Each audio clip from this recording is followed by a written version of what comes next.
नमस्कार, मैं हूं संजय शर्मा। आप देख रहे हैं 4 PM news network. Amethi, Raebareli, Rahul Gandhi, Kishori Lal Sharma, ये लगातार पिछले 48 घंटे से हर चैनल की, हर जगह की सुर्खियां हैं। लेकिन क्या कोई कांग्रेस की और रणनीति काम कर रही थी? और मैं जितना अमेठी में घूमा हूँ, देखा हूँ, मैंने पिछले 6 महीनों में सबसे ज्यादा अमेठी का दौरा किया है। वहां रात को रुका हूँ, गांव गांव में घूमा हूँ। मैं ये बात दावे के संग कह सकता हूँ कि स्मृति ईरानी के प्रति बहुत ज्यादा गुस्सा है, बहुत ज्यादा नाराजगी है। किशोरी लाल शर्मा कांग्रेस, सोनिया गांधी के से भी पहले से कांग्रेस के संग रहे हैं और गांधी परिवार के सबसे वफादार थे। एक टाइम में अमेठी और फिर रायबरेली दोनों जगह का प्रबंधन संभालते थे। बच्चे बच्चे को नाम से जानते हैं किशोरी लाल शर्मा। अमेठी की एक एक गलियों को जानते हैं। तो अगर प्रियंका गांधी ने मोर्चा संभाला, जहां तक मेरे सूत्र बता रहे हैं कि 5 तारीख से परमानेंट प्रियंका गांधी अमेठी रायबरेली दोनों सीट देखेंगी। अगर किशोरी लाल शर्मा की कमान प्रियंका गांधी ने संभाल ली और किशोरी लाल शर्मा ने अगर स्मृति ईरानी को हरा दिया, तो गांधी परिवार बड़े शान के साथ कहेगा कि हमारे तो निजी सचिव जो थे, उन्होंने स्मृति ईरानी को हरा दिया। और वो हार भी गए, किशोरी लाल शर्मा हार भी गए, तो बहुत बड़ा मुद्दा बनेगा नहीं।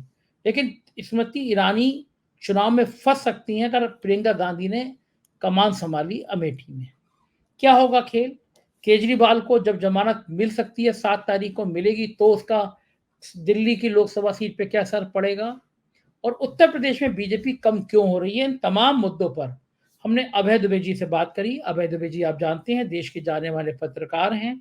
एबीपी चैनल पे रोज आजकल आप उनको सुनते हैं, तमाम बड़ी किताबें लिखी हैं। तो आज हमसे ये सारी बातचीत करेंगे। चलते हैं अभय जी के पास। उससे पहले एक रिक्वेस्ट है, चैनल को ज्वाइन नहीं किया है तो नीचे ज्वाइन बटन है, ज्वाइन करिएगा, सब्सक्राइब करिएगा, अपना साथ बनाए रखिएगा। चलते हैं अभय जी के पास। 4 PM न्यूज नेटवर्क में स्वागत है अभय दुबे जी आपका। देश की राजनीति बहुत गरमाई रही कल। राहुल गांधी ने अंततः रायबरेली चुनी, अमेठी छोड़ दी।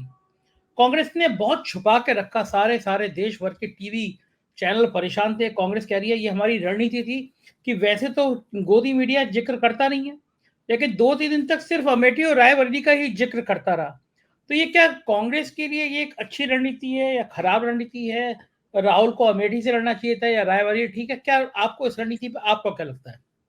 देखिए, जहां तक रायबरेली और अमेठी पर मीडिया के फोकस को बनाए रखना, उसके बारे में उत्सुकता बनाए रखना और लगातार इनका इनका चुनाव इनका न्यूज खबरों में रहना, राहुल गांधी का नाम लगातार खबरों में रहना, प्रियंका गांधी का नाम लगातार खबरों में रहना, कांग्रेस का नाम लगातार खबरों में रहना, जहां तक इस पहलू का सवाल है, मैं समझता हूँ ये रणनीति बहुत कामयाब थी। और भारतीय जनता पार्टी मतलब ऐसा लगता था कि जैसे कि राहुल स्मृति ईरानी का अमेठी से चुनाव जीतना हारना इतना महत्वपूर्ण नहीं है, जितना महत्वपूर्ण ये है कि राहुल गांधी वहां से चुनाव लड़ेंगे या नहीं लड़ेंगे। इसी से पता लगता है कि राहुल गांधी की हैसियत क्या है और स्मृति ईरानी की हैसियत क्या है। इसी से स्पष्ट हो जाता है। लेकिन बाद में, और जैसा कि अब लग रहा है कि पहले से ही वो लोग इस बात की तैयारी कर रहे थे कि राहुल गांधी अब रायबरेली से लड़ेंगे और प्रियंका गांधी कहीं से नहीं लड़ेंगी और वहां से किशोरी लाल शर्मा लड़ेंगे अमेठी से। जहां तक इसका सवाल है, तो इसके बारे में 2-3 बातें कही जा रही हैं। एक बात ये कही जा रही है कि राहुल गांधी रायबरेली से आसानी जीत जाएंगे और अपनी माँ से भी ज्यादा, पिछली बार वो 1.5 लाख वोटों से जीती थी, हो सकता है राहुल गांधी 2 लाख वोटों से या 2.5 लाख वोटों से वहां जीत जाए। साथ में ये भी कहा जा रहा है कि जब वो जीत जाएंगे तो फिर वो रायबरेली से सांसद बने रहेंगे और वायनाड छोड़ देंगे, वहां से प्रियंका गांधी लड़ेंगी, वो भी वहां से चुनाव जीतकर वो भी संसद में पहुंच जाएंगी। ये बात भी कही जा रही है। तो इस लिहाज से देखा जाए, एक भाई बहन दोनों सांसद हो जाएंगे और इधर सांप भी मरेगा, लाठी भी नहीं टूटेगी। लेकिन मैं इसको दूसरे तरह से देखता हूँ। मैं देखता हूं कि आपको याद कीजिए कि अरविंद केजरीवाल राजनीति में आए, उन्होंने दिल्ली की राजनीति में अपनी चुनौती फेंकी, तो वो कहीं से भी चुनाव लड़ सकते थे, जहां से चाहते। आम आदमी पार्टी खुद ही टिकट दे रही थी लोगों को, तो उन्हें खुद ही तय करना था मैं किस निर्वाचन क्षेत्र से लड़ना है। लेकिन उन्होंने नई दिल्ली का वो निर्वाचन क्षेत्र चुना जहां से शीला दीक्षित चुनी जाती। शीला दीक्षित 15 साल से मुख्यमंत्री थी और कोई नहीं कह सकता था कि वो दिल्ली में अलोकप्रिय मुख्यमंत्री है। शीला दीक्षित की दिल्ली में बहुत मान्यता थी। और शीला दीक्षित ने कहा था, अरविंद केजरीवाल ने उनके खिलाफ उम्मीदवारी की कि अब इनकी कहानी आज के बाद से खत्म हो गई। लेकिन नतीजा क्या निकला? अरविंद ने शीला दीक्षित को चुनाव हरा दिया और शीला दीक्षित की कहानी वहां से खत्म हो गई। इसके बाद अरविंद ने बनारस से पर्चा भरा लोकसभा चुनाव में, अरविंद प्रधानमंत्री के खिलाफ, होने वाले प्रधानमंत्री के खिलाफ। और वहां पर वो छोटा मोटा चुनाव नहीं लड़े, उनको 1.5 लाख से ज्यादा वोट प्राप्त हुआ। वो प्रधानमंत्री के बाद दूसरे नंबर पर रहे, कांग्रेस के अजय राय अरविंद केजरीवाल से पीछे रहे। और खुद भाजपा वालों ने तारीफ की कि आम आदमी पार्टी ने क्या शानदार मुहिम वहां चलाई, तमाम नौजवान लोग वहां पहुंच गए और वहां पर जूझ गए बनारस की गलियों में जाकर। देखिए, ये होता है जुझारू पर, इससे बनती है आपकी छवि, इससे पता लगता है कि आप किस स्तर के खिलाड़ी हैं, कितने कितने बड़े हाई जंपर हैं आप, इससे पता लगता है। राहुल गांधी अगर अमेठी से लड़ते तो वो क्या खोते, मैं ये जानना चाहता हूँ। मेरा तर्क ये है, मैं पूछना ही चाहता हूँ अपने कांग्रेसी मित्रों से कि राहुल जो और की जो कांग्रेसी तथाकथित रणनीति के प्रशंसक हैं, उनसे पूछना चाहता हूँ, आखिरकार वो खोते क्या? वायनाड से उनका चुना जाना लगभग तय है, अभी तक वो वायनाड से ही सांसद थे, दोबारा फिर सांसद बन जाते वायनाड से। अगर वो अमेठी से लड़ते, जैसी वहां से खबरें आ रही थी, राहुल गांधी के लिए अमेठी में बहुत बड़ा समर्थन उमड़ रहा था। मुझे तो लगने लगा था कि अगर इन्होंने वहां से पर्चा भर दिया तो स्मृति ईरानी के लिए चुनाव जीतना बहुत मुश्किल हो जाएगा। पिछली बार भी वो केवल 55,000 वोटों से वहां से आ रहे। 55,000 की लीड कोई लीड नहीं होती है। तो और सब कुछ इनके पास पाने के लिए था, ये अपना हिसाब भी वहां से बराबर कर सकते थे, जवाब भी बहुत कड़ा दे सकते थे भाजपा को। उत्तर प्रदेश में इनके पूरे एक बहुत बड़ा उछाल मतलब आता कांग्रेस की चुनावी मुहिम में। और प्रियंका गांधी अगर रायबरेली से लड़ती तो उनका जीतना वहां से तय था। अगर राहुल गांधी का जीतना तय है तो प्रियंका गांधी का जीतना वहां से क्यों तय नहीं था? क्यों तय नहीं है? वहां जीतना तय था। तो मैं ही कह रहा हूँ, भाई बहन उस हालत में भी, चाहे वो वायनाड से जीतते चाहे वो अमेठी से जीतते, उस हाल में भी दोनों संसद में पहुंचते। और कांग्रेस के राहुल गांधी के मुकुट में एक नई कलगी लगती और सब लोग कहते हैं कि ये केवल भारत जोड़ो यात्रा करने वाला पदयात्री ही नहीं है, बल्कि एक चुनावी योद्धा भी है। तो ये एक बहुत बड़ी बात होती। लेकिन खैर, मैं अब इस बात पे ज्यादा जोर नहीं दूंगा। इसी पे मेरा सवाल ये है कि कांग्रेस हाँ। के लोगों को ये लग रहा था कि अगर वो अमेठी से लड़ते हैं, फिर मोदी जी, शाह साहब, सब पूरी बीजेपी वहां पे जुट जाती है और राहुल की घेराबंदी करती है। तो राहुल जो पूरे देश में रैलियां कर रहे हैं, घूम रहे हैं, फिर वो फंस जाते, फिर उनको वहां रहना पड़ता, वहां काम करना पड़ता, और नतीजा ये होता कि पूरे देश में जो उनका एक एम्पायर है वो खड़ा नहीं हो पाता और इतनी प्रचार नहीं कर पाते वो। भाई, तो रायबरेली से तो चुनाव वो लड़ ही रहे हैं। क्या आप समझते हैं कि भाजपा रायबरेली से राहुल को हराने में कोई कमी छोड़ेगी? क्या प्रधानमंत्री आगे राहुल के खिलाफ प्रचार नहीं करेंगे? क्या अमित शाह वहां पे खुद बैठ के वहां पर अपने जितने भी घोड़े हैं उनको नहीं खोल देंगे? क्या वहां पर क्या वहां पूरी कोशिश नहीं की जाएगी कि कांग्रेस का पूर्व कार्यकर्ता राहुल गांधी के खिलाफ खड़ा किया गया है? वो तो नाम मात्र का उम्मीदवार है। राहुल गांधी को भाजपा रायबरेली में भी फंसा सकती है। भाजपा की जो कार्यनीति है, जिस तरीके से वो लोग काम करते हैं, और अब तो राहुल गांधी ने उनको अपने आप को एक तरह का टारगेट बना के, एक तरह का मतलब निशाना बना के, लक्ष्य बना के उनको भेंट कर दिया है कि आइए हमें फंसाइए। भाई, कम से कम राहुल गांधी को 2-3 दिन तो अभी रायबरेली में भी प्रचार करना पड़ेगा अपना। बिल्कुल करना पड़ेगा। जवाहरलाल नेहरू तो है नहीं कि भाई हम फूलपुर नहीं जाएंगे प्रचार करने के लिए, केवल पर्चा भरने के लिए जाएंगे। क्या ऐसा है कि रायबरेली में आज राहुल गांधी ने पर्चा भरा तो वो दोबारा रायबरेली नहीं आएंगे? आएंगे आना पड़ेगा। 4-5 दिन काम करना पड़ेगा रायबरेली में। अगर नहीं आएंगे तो हार जाएंगे चुनाव रायबरेली से। तो ये ऐसी बात नहीं है। मेरा कहना है कि ये उन्होंने क्यों किया और क्यों वो अमेठी से नहीं लड़े, केवल इसलिए नहीं कि मेरी राय थी अमेठी से लड़े तो इसलिए मैं जिद पकड़ रहा हूं कि नहीं, उन्हें अमेठी से ही लड़ना चाहिए था। ऐसी बात नहीं है। मैं तो ये देखता हूं कि आखिरकार रायबरेली से जीतने में राहुल गांधी में क्या सुरखाब के पर लगेंगे और अमेठी में लड़ने से उनमें क्या सुरखाब के पर लगते। आप सोचिए, जब राहुल गांधी पहली बार सांसद बने तो उनके लिए किसने सीट छोड़ी थी? सोनिया गांधी। अब वो फिर से उत्तर प्रदेश से सांसद बनना चाहते हैं, उनके लिए कौन सीट छोड़ रहा है? एक बार फिर सोनिया गांधी उनके लिए सीट छोड़ते हैं। दोनों बार उनकी मां ने उनके लिए, एक बार अमेठी छोड़ी थी, अब एक बार रायबरेली छोड़ी। अब आप सोचिए, अचानक कांग्रेस के साथ एक कोई छोटी मोटी दुर्घटना हो जाए, राहुल गांधी खुदा न खास्ता अमेठी से पिछड़ जाए, थोड़ी वोटों से पिछड़ जाए, तो फिर कांग्रेस के पास क्या बचेगा? रायबरेली से पिछड़। हाँ, रायबरेली से पिछड़ जाए, खेल खत्म, पैसा हजम, कुछ नहीं बचेगा इनके पास। अगर वो अमेठी से लड़ते तो उनके हार जाने पे भी खेल खत्म, पैसा हजम नहीं होता। एक नई नई लड़ाई की संभावना रहती है, लेकिन रायबरेली से तो प्रियंका गांधी जीती जाती, वो सीट तो नहीं मिलती। लेकिन एक बात और हो रही है कि लोग ये कह रहे हैं कि अमेठी से अगर प्रियंका गांधी लगातार कैंप करेंगी, कुछ 5-6 सभाएं कर लेंगी, राहुल 2-3 सभा कर लेंगे, तो किशोरी लाल शर्मा भी अमेठी की गली मोहल्ले लोगों को बहुत अच्छी तरह जानते हैं। ये और चीज कांग्रेस के पक्ष में जाती है, आप ठीक कह रहे हैं। ये चीज अगर हम निष्पक्ष होकर समीक्षा करें, जो कि हम लोग हमेशा ही करते हैं, ये चीज कांग्रेस के पक्ष में जाती है कि अगर किशोरी लाल गोस्वामी, ये अमेठी के चप्पे चप्पे से परिचित हैं, 10 साल से राहुल गांधी के लिए अमेठी को संभाल रहे हैं, अगर वो स्मृति ईरानी को एक जबरदस्त टक्कर देते हैं, वैसी टक्कर देते हैं जैसे पिछली बार चुनाव दिया निकला था, या खींच देते हैं इस पूरे चुनाव को, तो फिर वो कांग्रेस के पक्ष में बात जाएगी। लेकिन अब ये मेरा मानना ये है कि किशोरी लाल जी कितने भी अच्छे कार्यकर्ता क्यों ना हो, वो राहुल गांधी की जगह तो ले नहीं सकते, वो प्रियंका गांधी की जगह तो ले नहीं सकते। अब आज यही देखिए कि किशोरी लाल जी का जब पर्चा भरा जा रहा था, तब किशोरी लाल जी थे और उनके साथ 2-3 स्थानीय लोग थे। उधर राहुल गांधी का पर्चा भरा जा रहा था, उनके साथ अशोक गहलोत भी थे, मल्लिकार्जुन खड़गे भी थे, उनके साथ केसी वेणुगोपाल भी थे, पूरी कांग्रेस खड़ी हुई थी। तो कांग्रेस खुद ही अमेठी के चुनाव को लो प्रोफाइल चुनाव बना रही है। लेकिन जब आज प्रियंका गांधी उतरी एयरपोर्ट पे, तो सबसे पहले वो अमेठी गई और वहां पे उन्होंने किशोरी लाल के पक्ष में एक जोरदार भाषण भी दिया। वो मैंने क्लिप देखा है, इसमें कोई शक की बात नहीं। उन्होंने भाषण दिया, भाषण की शुरुआत ही उन्होंने कही थी कि भैया का पर्चा आज भरा जाना है, मुझे वहां जाना है, ये कह के ही उन्होंने शुरुआत की थी। मेरा मानना यह है कि कांग्रेस को इन दोनों निर्वाचन क्षेत्रों को हाई प्रोफाइल चुनाव के तौर पर देखना चाहिए था। कांग्रेस की रणनीति में एक निर्वाचन क्षेत्र लो प्रोफाइल हो गया है और दूसरा हाई प्रोफाइल हो गया। प्रधानमंत्री बंगाल में थे, उन्होंने वहां पे बोला राहुल पे हमला कि अमेठी जाने से डर गए, लेकिन आज ममता बनर्जी ने समर्थन किया कि भाई कोई कहीं से भी चुनाव लड़ सकता है।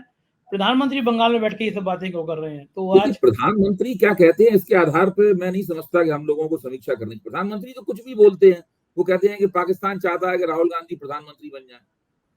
जो व्यक्ति हिंदुस्तान का प्रधानमंत्री इस तरह की बात करता हो, मुझे तो लगता है कि हम लोगों को प्रधानमंत्री की बातों को गंभीरता से लेना बंद कर देना चाहिए। अब वो कह रहे हैं राहुल गांधी वायनाड से चुनाव हार रहे हैं इसलिए वो यहाँ पर आए हैं।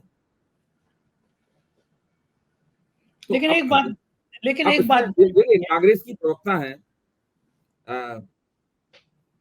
रागिनी नायक, बड़ी अच्छी प्रवक्ता है, युवा प्रवक्ता, बहुत अच्छा बोलती हैं। रागिनी नायक ने एक सवाल उठाया कल मेरे साथ चर्चा में, एक एबीपी चैनल पे। उन्होंने कहा कि राहुल गांधी से ये उम्मीद की जा रही है कि वो दक्षिण भारत से भी चुनाव लड़ रहे हैं और उत्तर भारत से भी चुनाव लड़ रहे हैं और भाजपा चाहती है उसी क्षेत्र से चुनाव लड़े हैं। हम प्रधानमंत्री से ये उम्मीद क्यों ना करें कि वो एक चुनाव विंध्याचल के इधर लड़े और एक चुनाव विंध्याचल के उधर लड़े? वो तमिलनाडु से चुनाव क्यों नहीं लड़ते? वो क्यों नहीं लड़ते आंध्र प्रदेश से चुनाव? क्यों नहीं लड़ते वो केरल से चुनाव? लड़के देखें वहां से जाके चुनाव। अगर वो इतने ही विश्व के सबसे लोकप्रिय नेता हैं तो लड़े ना वहां जाके चुनाव, दिखाए ना कितनी लोकप्रियता कि कौन कौन से पहलू हैं जो छुपे हुए थे अब निकल के आए सामने। हाँ, तमिलनाडु में दिखाएं, केरल में दिखाएं। तो वो ठीक है, मतलब मेरा कहना यह है कि इस तरह की बहुत सी बातें कही जा सकती हैं। केवल प्रधानमंत्री ने कोई बात कह दी इसीलिए वो बात गंभीर और चर्चा योग्य नहीं हो जाती। मैं मानता हूं कि आजकल प्रधानमंत्री जो कह रहे हैं उनमें बहुत सी बातें इस योग्य हैं कि उनको पूरी तरीके से नजरअंदाज किया जाए और ज्यादा महत्वपूर्ण और सार्थक बातों के ऊपर चर्चा की जाए। लेकिन एक तो बड़ी सार्थक बात करी, मतलब उनकी योग्यता के, पूरा दुनिया उनकी योग्यता का प्रधानमंत्री जी का मान गया होगा। उन्होंने कहा कि 2 भैंसें हैं, एक भैंस कांग्रेस मुसलमानों को दे देगी। तो ये भारत के प्रधानमंत्री से इससे ज्यादा विद्वतापूर्ण बयान की उम्मीद कर सकते हैं आप? भाई मैं तो प्रधानमंत्री के पक्ष में इस वक्त बोलना चाहूंगा, उन्होंने जो क्रैक किया होगा उन्होंने चुटकुलेबाजी भी करते हैं ना प्रधानमंत्री हमारे।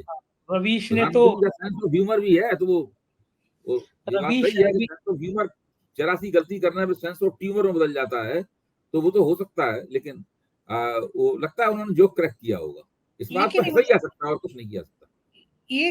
एक देश का प्रधानमंत्री इतने गंभीर मुद्दे पर ऐसी बात कर रहा है, तो ये क्या देश के लिए शर्मनाक बात नहीं है? भाई वो पूरे चुनाव को मुसलमान विरोधी चुनाव में बदल जाना चाहते हैं।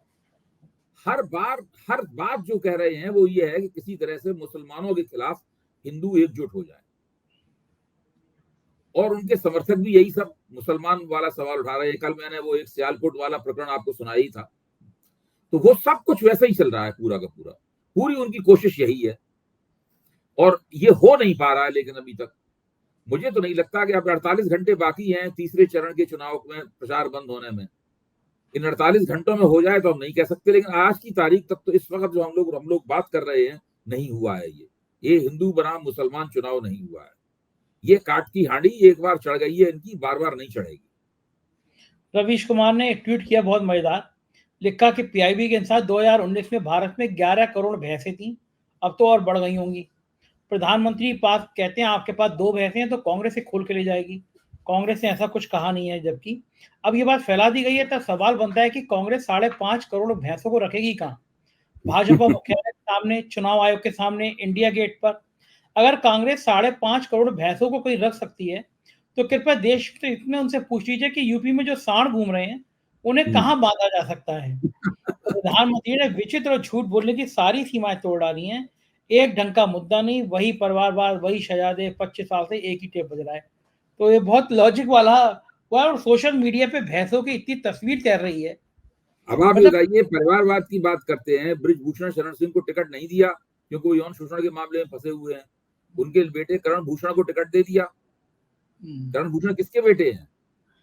हाँ, नेचुरली बृजभूषण के। तो ये परिवारवाद की बातें की जा रही है, लगातार परिवारवाद के विरोध में बातें की जा रही है। ये सब फिक्रेबाजी जनता अच्छी तरह समझती है। मेरा मानना है कोई भी वोटर इस तरह की बातें सुन के अपने वोट देने, अपनी मतदान प्राथमिकताओं का निर्णय नहीं लेता। आपकी बात बहुत सुनते हैं अभय जी। प्रधानमंत्री जी, आपने कहा राम मंदिर मुद्दा नहीं है, और कल वो प्रधानमंत्री जी 5 तारीख को आ रहे हैं राम मंदिर में दर्शन करने के लिए। मतलब उनको लग रहा है कि मंचों से तो गर्म नहीं हो पा रहा, कम से कम मैं मंदिर में जाऊंगा, मंदिर में दर्शन करूंगा तो शायद थोड़ा गर्म हो जाए मामला। क्योंकि पूरी कोशिश उनकी हिंदू मुसलमान बनने की है। खुद को हिंदुओं का ठेकेदार बता रहे हैं, और कांग्रेस को बता रहे हैं कि कांग्रेस मुसलमानों की एजेंट है। ये पूरी चुनाव की थीम ये है, हम हिंदुओं के हम हिंदुओं के नेता हैं, और देश हिंदू राष्ट्र है, और कांग्रेस मुसलमानों की एजेंट है। ये देखिए, हिंदू मुसलमान बहुत हो चुका, जितना होना था भारतीय राजनीति में हो चुका। अब इससे ऊपर हिंदू मुसलमान हो नहीं सकता है। अब इस आधार पर नरेंद्र मोदी को वोट नहीं मिलेंगे। उनको वोट जो मिलना है वो जरूर मिलेंगे वोट। मैं ये नहीं मानता हूं कि वो कोई बहुत ज्यादा कमजोर हो गए हैं या भाजपा बहुत ज्यादा कमजोर। जो वोट उन्हें मिलने हैं जरूर मिलेंगे, लेकिन इस आधार पर नहीं मिलेंगे वोट। उन्हें हिंदू मुसलमान करने के आधार पर वोट प्राप्त नहीं होंगे, उन्हें परिवारवाद के खिलाफ बोलने के आधार पर वोट प्राप्त नहीं होंगे। अच्छा, आपको क्या लग रहा है कि राम मंदिर में अब अचानक राम मंदिर में क्यों आ रहे होंगे प्रधानमंत्री जी? क्या करने आ रहे होंगे? वही सब है। अब जितना अभी तो राम मंदिर में गए हैं, किसी और मंदिर में भी जाएंगे, कुछ भी करेंगे भाई, ये कुछ भी करेंगे। इसके लिए इनको इनको हिंदू बनाम मुसलमान बनाना है। खुद को हिंदू पक्ष में, ये खुद हिंदू पक्ष में है, बाकी जो इनके विरोधी हैं सब मुसलमान पक्ष में है। वो राम को हराना चाहते हैं, वो शिव को हराना चाहते हैं। ममता बनर्जी के लिए भी इसी तरह की बातें करते हैं ये। सही बात है, ममता बनर्जी के लिए भी कहते हैं। पूरा लेकिन हिंदू अगर बनाम मुसलमान, देखिए खुली नंगी सांप्रदायिक चुनावी मुहिम चलाई जा रही है, और चुनाव आयोग उनके हाथ में खेल रहा है। इसीलिए चुनाव आयोग ने उन्हें जो तथाकथित नोटिस दिया था, जगत प्रकाश नड्डा को भेजा गया था नोटिस, उस नोटिस की तारीख भी बढ़ा दी है उन्हें, ताकि वो लगातार ये और ज्यादा मतलब अपना चुनावी खेल खेल सकें। अच्छा, मुझे क्या लगता है कि मान लीजिए अगर देश ऐसे 2 चरणों में नहीं फंसा है हिंदू मुसलमान के जाल में, अगर मान लीजिए तीसरे चरण और चौथे चरण में भी नहीं चल पाता है हिंदू मुसलमान का कार्ड, तो भारतीय जनता पार्टी को क्या वास्तव में बहुत ज्यादा परेशानी हो जाएगी? देखिए, तीसरे चरण से ही स्पष्ट हो जाएगा, चौथे चरण का इंतजार नहीं करना पड़ेगा। तीसरे चरण से जो अंदाजा निकलेगा उसी से स्पष्ट हो जाएगा कि दूसरे चरण से तीसरा चरण कितना भिन्न है और अन्य चरण कितने भिन्न रहेंगे। उसके आधार पर हम लोग कमोवेश एक ऐसे निर्णय पर पहुंच जाएंगे जो तकरीबन सही होगा। इस बीच में आज सुप्रीम कोर्ट में कल सुनवाई हुई, और केजरीवाल की उन्होंने पूछा कि मुकदमा तो लंबा चलेगा, अंतरिम जमानत पे उन्होंने कहा ईडी को कि 7 तारीख को आइए और बात करिएगा, शर्त बताइएगा कि अंतरिम जमानत। तो संकेत तो लग रहे हैं कि शायद 7 तारीख को अरविंद केजरीवाल की जमानत हो जाए। अगर अरविंद केजरीवाल की जमानत हो जाती है, बाहर आते हैं, तो दिल्ली की खास तौर से 7 लोकसभा सीट पे क्या असर पड़ेगा?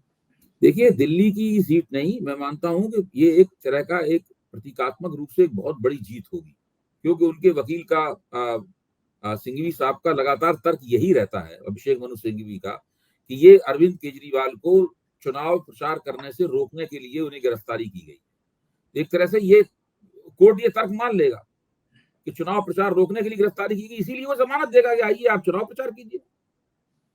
तो इससे पूरे विपक्ष की जो मुहिम है उसको एक नया उछाल प्राप्त होगा, और दिल्ली में तो बहुत इसका फायदा, अरविंद केजरीवाल जहां जहां जाएंगे उनका बड़े जबरदस्त स्वागत होंगे, बड़ी भीड़ उमड़ेगी उन्हें आशीर्वाद देने के लिए और मिलने के लिए।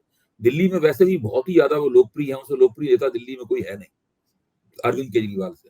वो पंजाब भी जाएंगे, पंजाब में भी जबरदस्त रूप से उनके पक्ष में सब कुछ होगा, और वो जहां जहां भारतीय आम आदमी पार्टी के उम्मीदवार लड़ रहे हैं उन जगहों में प्रचार करने के लिए जाएंगे। कई जगह वो कांग्रेस के पक्ष में भी प्रचार करने के लिए जा सकते हैं, और वो कांग्रेस के उम्मीदवारों के भी पक्ष में आएंगे। अब जैसे कन्हैया कुमार जो कि मनोज तिवारी के खिलाफ चुनाव लड़ रहे हैं, जाके उनकी पत्नी से मिले थे, अरविंद केजरीवाल की पत्नी से। वहां भी अरविंद केजरीवाल चुनाव प्रचार करने के लिए जाएंगे, लेकिन तब होगा जबकि उन्हें जमानत मिल जाए।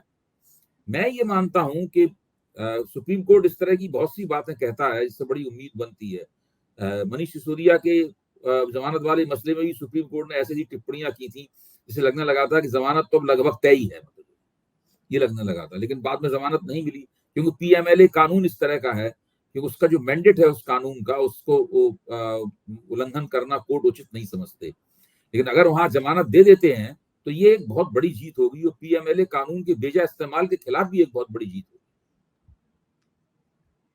एक तो बात की जा रही थी कि केजरीवाल को अंदर रखकर और एक साइकोलॉजिकल प्रेशर आम आदमी पार्टी पे बनाया गया।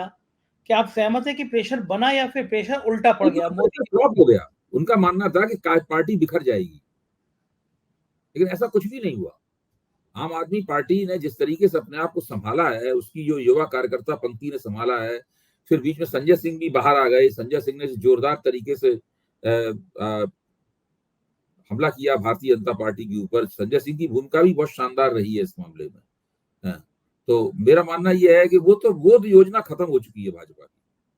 भाजपा समझ गई उस समय कोई फायदा नहीं हुआ, यहाँ तक कि उसकी वजह से आम आदमी पार्टी को एक विशेष हमदर्दी भी प्राप्त हुई है। मैं ये मानता हूं कि दिल्ली के कमजोर तबकों को, जो कि आम आदमी पार्टी को विधानसभा में जबरदस्त समर्थन देते थे, लेकिन लोकसभा में उनका ज्यादातर समर्थन भाजपा के पास चला जाता था, क्योंकि वो आम आदमी पार्टी केंद्र में सरकार बनाने की स्थिति में नहीं होती थी, तो वह केवल अरविंद कांग्रेस हो सकती है, लेकिन चूंकि कांग्रेस इस बार समझौता है, इसलिए परिस्थिति बदल गई है। और ये हमदर्दी की वजह से जो बड़ा हिस्सा उस कमजोर तबके का, निचले तबके का भाजपा में चला जाता था, उसमें से 8-10% लोग आम आदमी पार्टी में रह सकते हैं। बाकी बिल्कुल ठीक बात है। और एक बात और मैं पूछना चाहूंगा कि भारतीय जनता पार्टी पूरे देश में सबसे ज्यादा मजबूत खुद को जो समझ रही थी वो उत्तर प्रदेश था। तो उत्तर प्रदेश के 2 चरणों के चुनाव में बीजेपी जितनी बुरी तरह फंसी है, क्या आप मानेंगे कि अखिलेश यादव ने देर से शुरुआत करी कांग्रेस के इंतजार? कांग्रेस अगर पहले ही 1-2 महीने पहले समाजवादी पार्टी के संग अलायंस में आ जाती तो और धार मिल सकती थी। और उत्तर प्रदेश में बीजेपी फंसी क्यों? क्या मालूम क्या कारण है? क्योंकि देखिए, उसका क्या है कि मैं ये मानता हूं, और मेरी बात सही है गलत है, कितनी सही है कितनी गलत है ये तो 4 जून को पता चलेगा, लेकिन मैं ये मानता हूं कि भारतीय जनता पार्टी उत्तर प्रदेश में अति आत्मविश्वास का शिकार हुई है।